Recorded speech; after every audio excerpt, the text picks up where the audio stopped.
শাহিকুল আপু আর উপস্থিত আছেন অন্যান্য অতিথিবৃন্দ, আজকের অনুষ্ঠানের সভাপতি লাউহে মাহফুজ, পরিচালক রিয়ন সহ অন্যান্য অতিথিবৃন্দ, আমার সর্বকনিষ্ঠ আমার প্রাণ প্রিয় ছাত্র ভাইরা, সকলের প্রতি আমি আরো একবার সালাম জানাচ্ছি। আসসালামু আলাইকুম ওয়া রাহমাতুল্লাহি ওয়া বারাকাতুহু।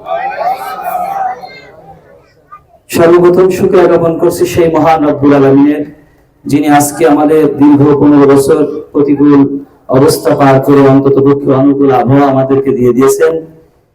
এমন একটি জায়গায়, খোলামেলা জায়গায় যে আমরা আলোচনা করতে পারছি, এর জন্য সেই মহান রবের প্রতি শুকরিয়া। সকলেই বলে আলহামদুলিল্লাহ। আর জোরে বলেন আলহামদুলিল্লাহ। এরকম শিবির হলে তো হবে না। আপনাদের আওয়াজ শুনে অন্তত পক্ষে তারা বুঝতে পারবে যে এখানে কিছু একটা লিল্লাহি তাকবীর কিছুটা হয়েছে। দুরূদ ও সালাম পেশ করছে আমাদের প্রিয় নবীর প্রতি, সকলেই বলছি সাল্লাল্লাহু আলাইহি ওয়াসাল্লাম। সম্মানিত ভাইরা, বাংলাদেশ ইসলামী ছাত্র শিবির একটু আগে এই সার্টি সম্পাদক বললেন যে ইসলামী ছাত্র শিবির ন্যায়ের পক্ষে কাজ করে এবং তাদের কাজ হলো রুটিন মাফিক কোরআন পড়তে হবে, হাদিস পড়তে হবে, সাহিত্য অধ্যয়ন করতে হবে। একটা মানুষের জীবন চলার পথে তাদের কাজ হলো ভালো পথে যদি চলতে হয় তার শুরু করেছে, কি বলেন? আর এই রুটিন অনুযায়ী যদি কেউ ব্যক্তি, কোন ছাত্র যদি তার পড়ালেখা চালিয়ে যায়, সেই বাংলাদেশের একজন রূপকার হিসেবে তৈরি হবে, ঠিক কিনা বলেন? সেই উদ্দেশ্য নিয়ে আজকে বাংলাদেশ ইসলামী ছাত্র শিবির গোটা দেশব্যাপী কাজ করছে। আর তারই ছায়াতলে আপনারা এসেছেন, এর জন্য আরেকবার শুকরিয়া আদায় করুন, বলুন আলহামদুলিল্লাহ। সংগ্রামী সাথী বন্ধুগণ, আপনাদের এই ভালো ভালো কাজ দেখে অন্যান্য দলের যারা রাজনীতিবিদ আছে তারা অনেক সময় মনের অজান্তে প্রশংসা করে বসে না? মির্জা ফখরুল ইসলাম আলমগীর কি বলেছেন? উনি বলেছেন যে ছাত্র শিবির তাদের যে কার্যক্রম, এই ধরনের অবস্থা যদি অন্যান্য ছাত্র সংগঠনের ভিতরেও থাকতো তারাও ভালো জায়গায় পৌঁছাতে পারতো। আর ছাত্র শিবির যে কাজ করে এটা তাদের অনেক সুন্দর একটা পরিবেশ তারা তৈরি করে ফেলেছে। এতটুকু যাওয়া এত তাড়াতাড়ি খুব বেশি সম্ভব নয়। সেজন্য ভাইরা আমার, তাদের তো হিংসা হবে আপনাদের কাজ দেখে, তাদের তো হিংসা হবে আপনাদের কর্ম দেখে। সেই কাজটাই তো আমরা চাচ্ছি যে আমাদের দেখে অন্তত আগামী দিন আমরা যে বাংলাদেশ চাচ্ছি, এই বাংলাদেশ দেখে আমাদের আশেপাশের দেশ, নব বৌদ্ধ খ্রিস্টান অন্তত যারা আছে, হিন্দু, তারা সবাই মিলে আমরা দেশটাকে করতে চাই। কিন্তু আমাদের আশেপাশের দেশ যারা আছে তারা হিংসায় ভরে পড়বে যে এরা এত সোনার দেশ বানালো কি করে।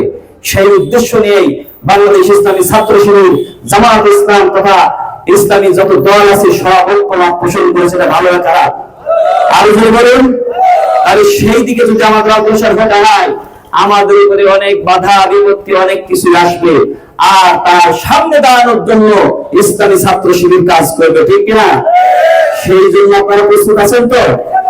সম্মানিত ভাইরা আমার, রাসূল করিম সাল্লাল্লাহু আলাইহি ওয়াসাল্লামের জামানায় হযরত হামজা রাদিয়াল্লাহু তাআলা আনহু এক সময় দাঁড়িয়ে দাঁড়িয়ে কাঁদছে। আর এমন সময় আবু বকর রাদিয়াল্লাহু তাআলা আনহু এসে বলছে, কি ব্যাপার ভাই হামজা, তুমি এভাবে ফুপিয়ে ফুপিয়ে কাঁদছো, কারণটা কি? তখন আবু বকর রাদিয়াল্লাহু তাআলা আনহুর কথা শুনে বললেন যে, ভাই আবু বকর, আমি কাঁদছি এই কারণেই আল্লাহ রাসূল সাল্লাল্লাহু আলাইহি ওয়াসাল্লাম আমাদেরকে নিয়ে যেইভাবে উনি বক্তব্য দেন, বসে বসে সেই বক্তব্যগুলো আমরা কাজে লাগাতে পারি না। আমরা যখন পরিবারের কাছে যাই, আমরা যখন আমাদের বাড়িতে আসি, তখন উনি যে উপদেশগুলো দেয় সেই উপদেশ আমরা সঠিকভাবে পালন করতে পারি না। স্ত্রীর মুখের দিকে তাকিয়ে আমরা অনেক সময় হাসাহাসি করি, অনেক সময় সন্তানদেরকে মনে করে বিভিন্ন ধরনের কাজ কারবার করি। তখন শুধু চিন্তা হয় কিভাবে আমার সন্তানকে লালন পালন করবো, কিভাবে আমার স্ত্রীকে একটু ভালো রাখবো, এই চিন্তায় আমরা বেদন হয়ে পড়ি। এই জন্য আমার মনে হয় আমি কি মুনাফিক হয়ে গেলাম নাকি, রাসূলের কথা তো আমি সঠিকভাবে মানতে পারছি না, এই কারণে আমি কাঁদছি। তখন বিশ্বনবীর সাহাবী হযরত আবু বকর রাদিয়াল্লাহু তাআলা আনহু বললেন, আমারও ভাই একই রকম মনে হয়, তাহলে চলো রাসূলের কাছে যাই। বিশ্বনবীর কাছে গেলেন, যে বলেন, ইয়া রাসূলুল্লাহ, ইয়া হাবিবাল্লাহ, আমার তো ভয় হয়। কি ভয় হয় তোমার? তুমি কাঁদছো, কারণটা কি? কাঁদছি এই কারণেই, ইয়া রাসূলুল্লাহ, আমি আমার সন্তানের কাছে যখন যাই, আমার স্ত্রীর কাছে যখন যাই, তখন আমার মনে হয় যে আমি আমার সমস্ত কিছু সব হারিয়ে ফেলছি, রাসূলের আদর্শ হারিয়ে ফেলছি, আল্লাহর ভালোবাসা আমার দিল থেকে সরে যাচ্ছে। এজন্য আমার মাঝে মধ্যে মনে হয় আমি যেন বৈরাগী হয়ে যাই এবং কোন পাহাড় অথবা কোন বন জঙ্গলে যে আমি আমার মতো করে ইবাদত করি। তখন রাসূল করিম সাল্লাল্লাহু আলাইহি ওয়াসাল্লাম বললেন, ও হামজালা, শুনে রাখো, তোমার বৈরাগী হওয়া লাগবে না। বিশ্বনবী মুহাম্মদ রাসূলুল্লাহ সাল্লাল্লাহু আলাইহি ওয়াসাল্লাম বলেছেন, তুমি যে তোমার স্ত্রীর হক পালন করো, এটা তোমার জন্য সাদকায়ে জারিয়া। তোমার সন্তানকে লালন পালন করো, এটাও তোমার সাদকায়ে জারিয়া। মুসলমানরা বৈরাগী হবে সেই জায়গায় যখন ইসলামী আন্দোলন করার জন্য, যখন আল্লাহর জমিনে আল্লাহর দ্বীন প্রতিষ্ঠার জন্য ওই সমস্ত কাফের মুশরিকদের বিরুদ্ধে লাখো সৈনিকের মতো জিহাদ করবে, সেই ময়দানে তাকে বৈরাগী হতে হবে।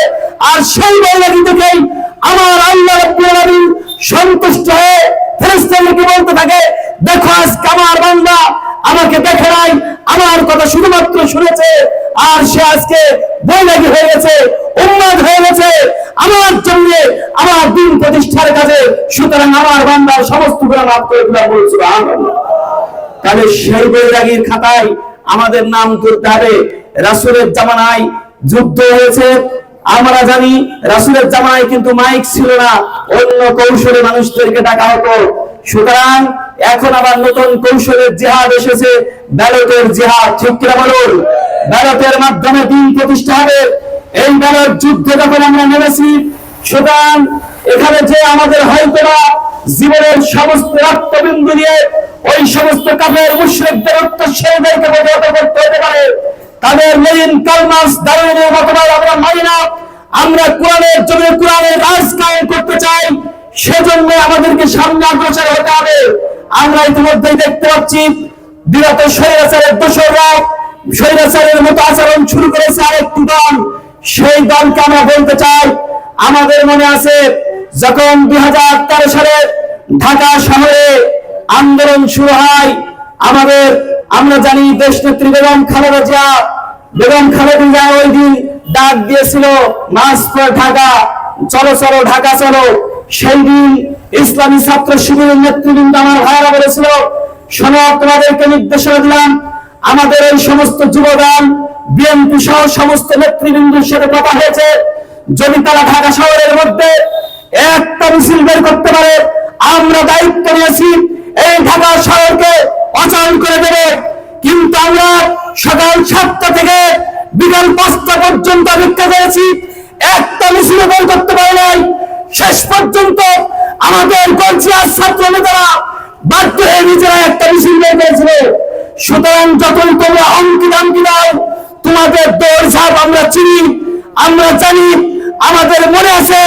সেজন্য আগামী দিন নির্বাচনে যদি কোন রকম হাঙ্গামা সৃষ্টি করতে চাও, বাংলাদেশ ইসলামী ছাত্র শিবির সহ জামায়াত ইসলামের যুব বিভাগ সম্পূর্ণভাবে সোচ্চার আছে তোমাদেরকে প্রতিহত করার জন্য। ঠিক করে আমার মা বোনেরা নির্দ্বিধায় ভোট দেবে, আমার চাচারা নির্দ্বিধায় ভোট দেবে, এদেশের আবহাওয়ার জনতা নির্দ্বিধায় ভোট দেবে, পাহাড়ের ভূমিকায় থাকবে বাংলাদেশ ইসলামী ছাত্র শিবির, তোমরা জামায়াত ইসলাম। ঠিক করে বলো।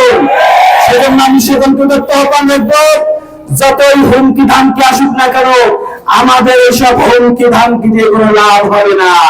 ঠিক না? আপনাদের দৌড়ঝাঁপ আমাদের দেখা আছে। আমরা দীর্ঘদিন 17 বছর যাবৎ ওই স্বৈরাচার সরকার আমাদের উপরে বিভিন্ন ভাবে নির্যাতন করেছে। আপনারা এখন বন্দুকের নল দেখান, পিস্তল বের করে দেখান। এই স্বৈরাচারের লাইসেন্সধারী বন্দুক ছিল, সেই বন্দুক সব ফেলে দিয়ে সে মামুর বাড়ি ভারতে যাইতে বাধ্য হয়েছে। আপনারা যদি ওই পথ অবলম্বন করেন, আমাদের বন্দুক লাগবে না, আমাদের কোনো তরবারি লাগবে না। এক আল্লাহ রাব্বুল আলামিনের উপরে ভরসা করে সামনের দিকে অগ্রসর হয়ে আপনাদেরকেও মামুর বাড়ি পাঠিয়ে দেবো ইনশাআল্লাহ। সকলকে ধন্যবাদ জানিয়ে এখানে শেষ করছি। আসসালামু আলাইকুম ওয়া রাহমাতুল্লাহ। বাংলাদেশ ইসলামী ছাত্র শিবির।